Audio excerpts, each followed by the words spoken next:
Hey, I only made you this powerful psychological hack video because you are in the top 1% of the most intelligent people on the planet. And hey, well, you're actually pretty good looking. What is this psychological hack that I'm talking about? It's called STT, or spontaneous trait transference. I know it sounds like a mouthful, but it's really simple.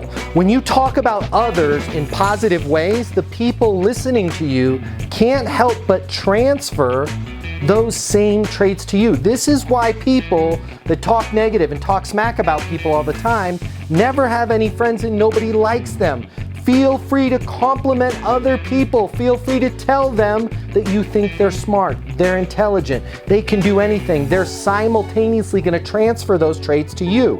And it even works in the third person. If you're talking to somebody about somebody else, be more apt to say good things about that other person. It's going to evoke STT, spontaneous trait transfer, and they're going to think about the good things that you spoke about somebody else and you having those same traits. By the way, you are pretty good looking.